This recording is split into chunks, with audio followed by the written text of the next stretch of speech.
What's on Jones here? This is my first pay-per-view review, and this is I'm reviewing the TLC pay-per-view, which I thought was a decent pay-per-view. I give it about a 7. I thought it was decent. There were things that could have been better, but I think it's still worth the money, despite the fact I thought things could have been better. So I believe the pay-per-view is worth the money. Okay, so moving on here to the first match of the night, Shelton Benjamin versus Kingston.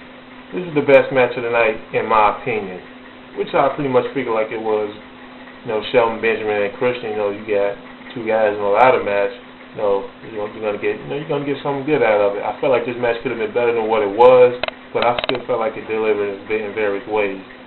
This match had pretty good spots. It wasn't a spot fest, but they had pretty good spots in this match. There was one part where Shelton Benjamin had climbed up the ladder and he did a dive basically on Kingston. He had climbed up the ladder and he did a dive on Kingston when they was outside of the ring. There was just one point where Kingston was about to get ready to pick up the ladder and throw it at Shelton.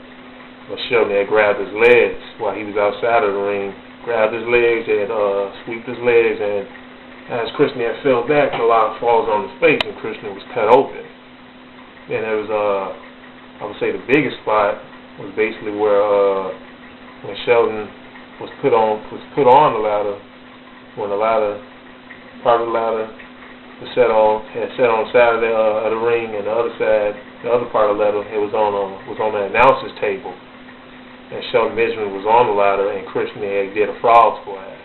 And when Kingston hit the frog splash on him, it looked like it hurt, and the ladder had, it split in half. The ladder had caved in, it split in half. And Shelton Benjamin, Kingston goes up and he grabs the ladder, and Shelton Benjamin, he does get up because he's done, he's out.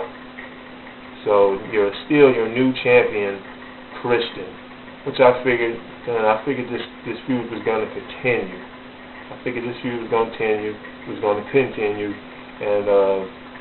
it was a pretty good ladder match. It could have been better, but it was a pretty good ladder match. 3 stars in my opinion. Second match of the night was John Morrison versus Drew McIntyre. Now, this is where Triple H's backstage politic power come in, because Drew McIntyre is your new Intercontinental Champion. But despite the fact of all that, these guys had a good match, in my opinion. It was boring. It was slow. It was slow in the beginning, like I would say the first 4 minutes, but after that, it really picked up. So, this was it was pretty good. This was a good match. Drew McIntyre won. He won fair and square too. He pretty much, he didn't really fan score. He had irate them. He gave him an irate, and then he gave him his, I think they call it the Scottish drop, I believe. I'm not for sure, but he gave him that move. But the match, and he wins.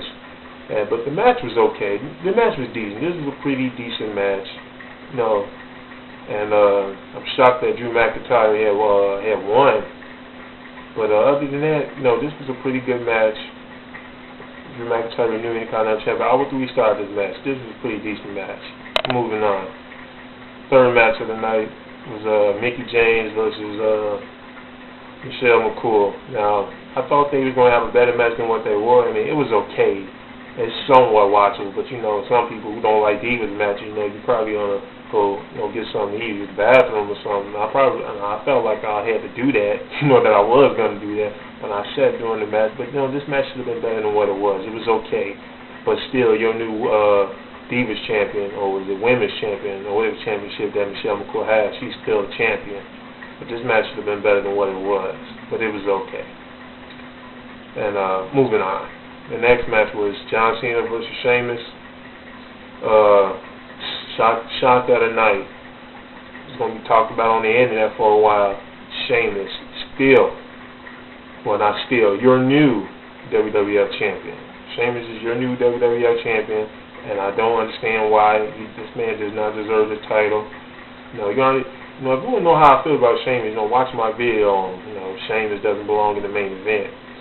Sheamus, he's the new WWF champion. He basically won this title. John Cena had set up a table, and he had put Sheamus on the top rope, and he was trying to slam him through the top rope. And he tried to do his the attitude adjustment at first, but he couldn't get him. So he tries to give him a superplex off the table, off the turnbuckle onto the table. But while he was trying to do that, Sheamus had pushed him off the turnbuckle, and John Cena lands up through the table. And that's how Sheamus had won. They was trying to say, it looked like John Cena lost his balance. No, Sheamus had pushed him literally through the table, and Sheamus is your new WWF champion, unfortunately. But moving on.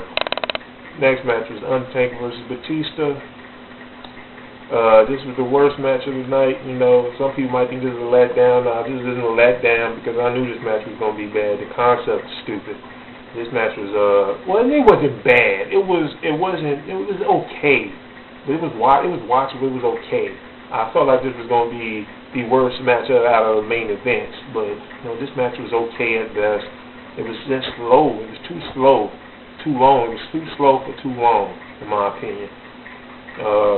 These guys don't need to be wrestling each other no more, in my opinion. Once again, this match basically ended where Batista was about to get ready to get tombstone, and he had reversed it, and then he had low blow the Undertaker. The Undertaker went down. Batista picks up a chair, and he hits him, and he gets the 1, 2, 3.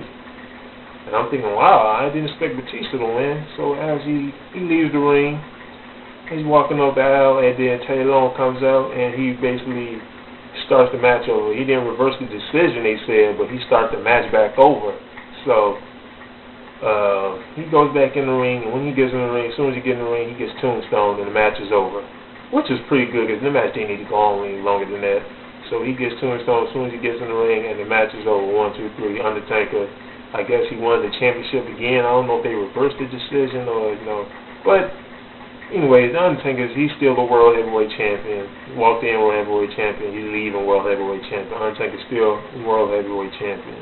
Now, in my opinion, they should really did some creative chair shots, at least some creative chair shots. So hopefully this is the last chair match we ever have, period, we ever see from the WWE.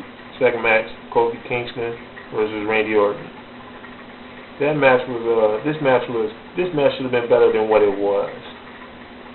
Randy Orton held Kofi Kingston down in a headlock for too long of a period in this match. This match should have been better.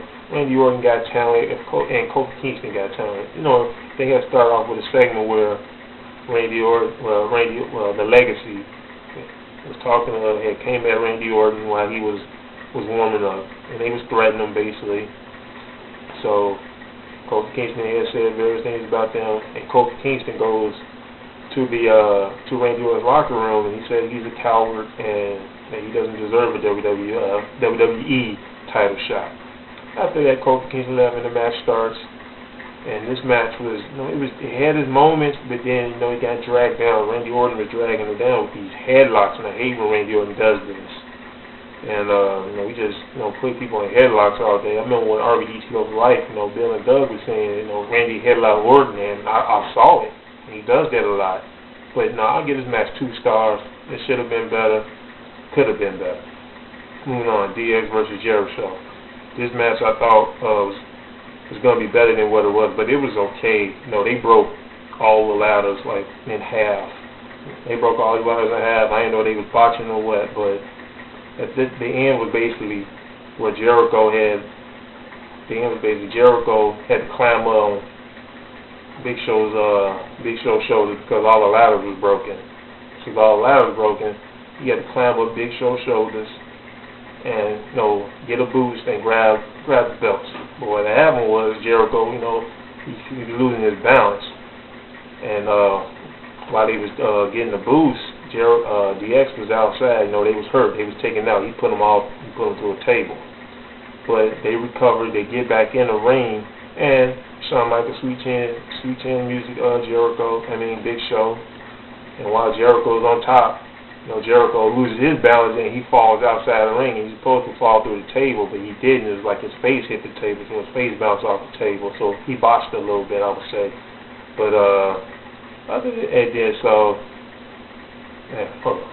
and then DX, they get one of the broken ladders. They like half ladder. They get one of the half ladders, and Triple H holds it, and Shawn Michaels has to climb the ladder as Triple H holding his broken ladder, and he grabs the titles, and now DX is your new Tag Team Champions.